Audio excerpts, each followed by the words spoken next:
Hello, Michael Grasso with Private Pook Games here today with a review I've been dragging my heels on. This is Arkham Horror, the card game, one of my top five favorite series, and this is the Drowned City. It is both a campaign expansion and an investigator expansion. I'm going to spend more time talking about the campaign expansion because that's the part where I really feel I have something to add and an analogy to work with. If you're looking for more information on the investigator cards, there's lots of Arkham Horror people who have done that on YouTube, probably better than I would.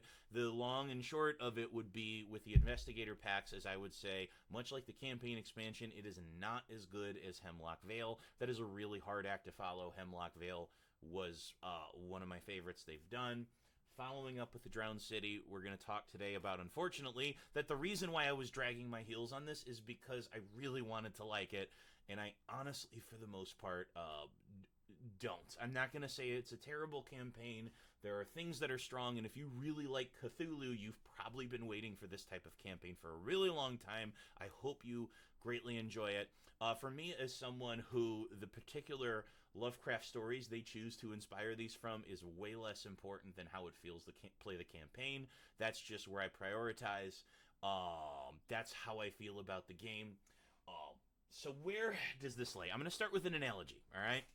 Arkham Horror, the card game, for me, is at its very best when your investigators are here, the goal is here, and you make a plan to get from here to here, but along the way, in between those two, you have all of these obstacles thrown at you. A lot of people sometimes say Arkham Horror, the card game, kind of has luck.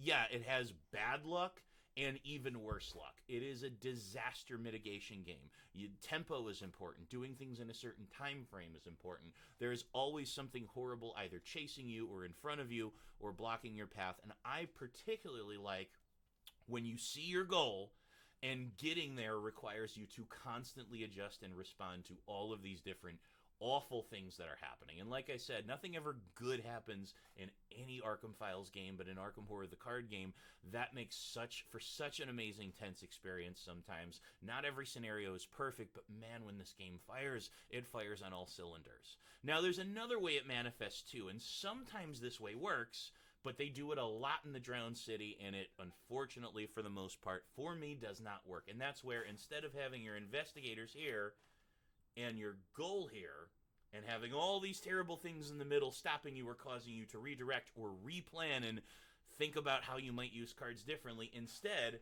it literally puts the goal right next to you. Sometimes maybe right here. It never puts it that far away, or at least for the most part doesn't. It's usually really close by. But then it says, well, you could go out the exit, but then you're going to miss all this other different stuff. You're going to miss, transcribing glyphs. You're going to miss doing things from your characters. A personal story? Is it on here? Yeah, personal motivations, a special task that your character has, which is kind of cool, but, I mean, it's not going to change the story much. And that's not too bad. Like, one of the most highly thought of scenarios in the core box is Midnight Masks, and that's a perfect example of where you can leave this scenario anytime you want to, but you're going to miss out on a lot of things, and it's going to make the next scenario all the more harder if you don't stick around and try and look for clues and look for things. And in that scenario, it's, try to find as many cultists and either, punch them in the face or interrogate them, blah, blah, blah, blah, blah.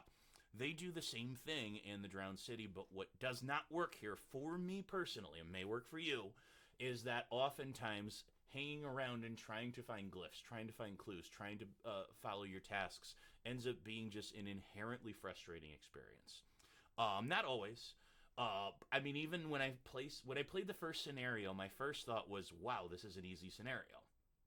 And it is.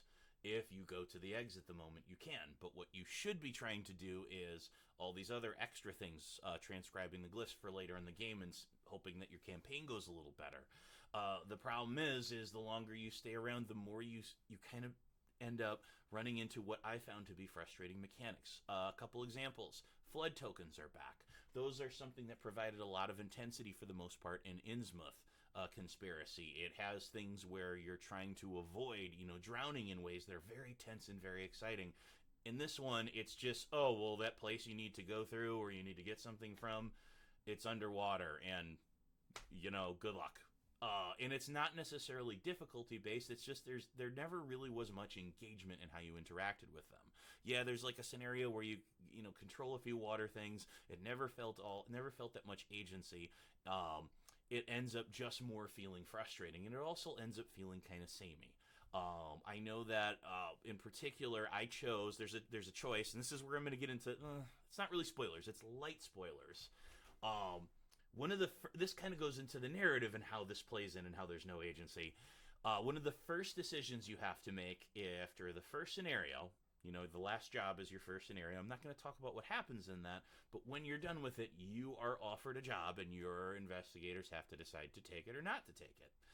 And if you choose not to take it, I'm going to spoil it. This is a spoiler. The game ends. You're done. You lose the campaign. Now, there is something kind of interesting to me that I thought at first, which was, so even though the choice isn't meaningful in the course of the story, is it kind of a neat metaphor for, hey, you got on this ride. So everything that happens, in some way, it's your fault that you didn't look at this, see the warning signs, and just get going. And I thought that's kind of narratively interesting. Now, did they play out that way? Not really. But it's an example of how this game basically says, in the Drowned City, I kept finding this over and over again, you can leave if you want, but here's what you're leaving behind. And if there wasn't so many frustrating things that happen as a result of you not leaving, I feel like this might have worked better as a narrative structure. Now, the second piece of the narrative that feels a little disjointed to me is right after that first scenario, that first choice I mentioned, you get to make a choice as to how what direction you explore the city of, I'm going to say this wrong, but Relaye,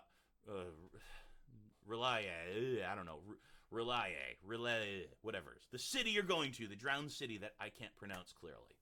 You can start at the east end, you can start at the west end. The difference between these doesn't really change the scenarios, other than the early ones are easier, the later ones are more difficult. But right away, I chose to start at the east end with one NPC rather than another one. And right away, I noticed within 2 scenarios after that, there's really nothing connecting each one. It's, explore here, try to, translate glyphs and try to not get blown off of a mountain. Next one is, look for more glyphs, look for more clues, try to find artifacts, and try and not get stuck on a floor. There's this elevator, and try not to get stuck with a horrible monster that's following you. That never felt like it fully changed. Now, that said, if you're a super huge fan of the Cthulhu mythos, you might very well like the last few scenarios. It does kind of pick up some steam. But for me, especially following Feast of Hemlock Vale, this felt like a much less exciting entry. I did feel myself kind of forcing myself to play through it. And I did at one point in time say, man, am I just done with this game? And I realized, no, I don't think I'm done with this game. I think this just might be a weaker entry in the series for me. Now, does that mean that's going to be the case for everyone? No. I think there will be people who will play these scenarios, and they're going to feel the way they did playing things like Midnight Masks, playing, I can't remember the name of it, but, there's a couple really good scenarios in Path to Carcosa, one where you go into a house, and you're basically racing other cultists to find clues, and you can leave whenever you want. It's really exciting and cool, in my opinion. There are people who might play this campaign and feel those sorts of feelings. For me, it just fell flat. I found myself, and this is the worst part of it, is I found myself wanting to resign from the scenarios where I could resign so I could get it over with sooner. Now, is there a lot of talent on display here? Yes. There are some amazing encounter sets in this. There's amazing art. I still have a whole lot of respect for just the way they are approaching this material, which H.P. Lovecraft, being the utter, douche he was, comes with its own set of complications. I think they've done a really good job of using this source material in a way that helps make up for that. But at the end of the day, I don't know when this campaign's going to come back out again. I don't know for sure. Maybe it'll come back out again, and something will open up, and I'll look at it in a new light, and I will like it more. But right now, it is definitely on the lower level. I know that I've said before, I respect Scarlet Keys, and I respect what they tried to do, but I didn't enjoy playing the campaign that much. This one, same sort of thing, but it doesn't have quite the ambition Scarlet Keys did. So when it kind of falls on its face, there's not as many redeeming qualities, I guess. That said, who knows? Maybe I'll pick this up again in a year or two after I've played a few other campaigns or checked out whatever Fantasy Flight Games is going to release next.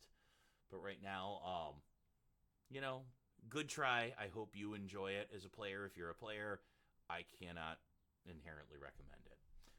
My hope, guys, is the next time I review anything from Arkham Horror, it's going to be a lot more positive. It pains me to have to say that something didn't hit for me. And if you haven't gotten it yet, I cannot recommend Feast of Hemlock Vale enough. That is one of my favorite ones they've come out with. That and Carcosa are two wonderful ones you can try. And Path to Carcosa, I'm not sure if you know this, but might not be in print as, I shouldn't say that. I shouldn't cause a panic. I should do a whole other video where I should get into, how Fantasy Flight Games is changing things out, and they're going to be cycling through different things. That's another video. But in the meantime, those are two I would suggest. Path to Carcosa and Hemlock Vale, much more over this one. Thank you so much for watching. Please hit subscribe.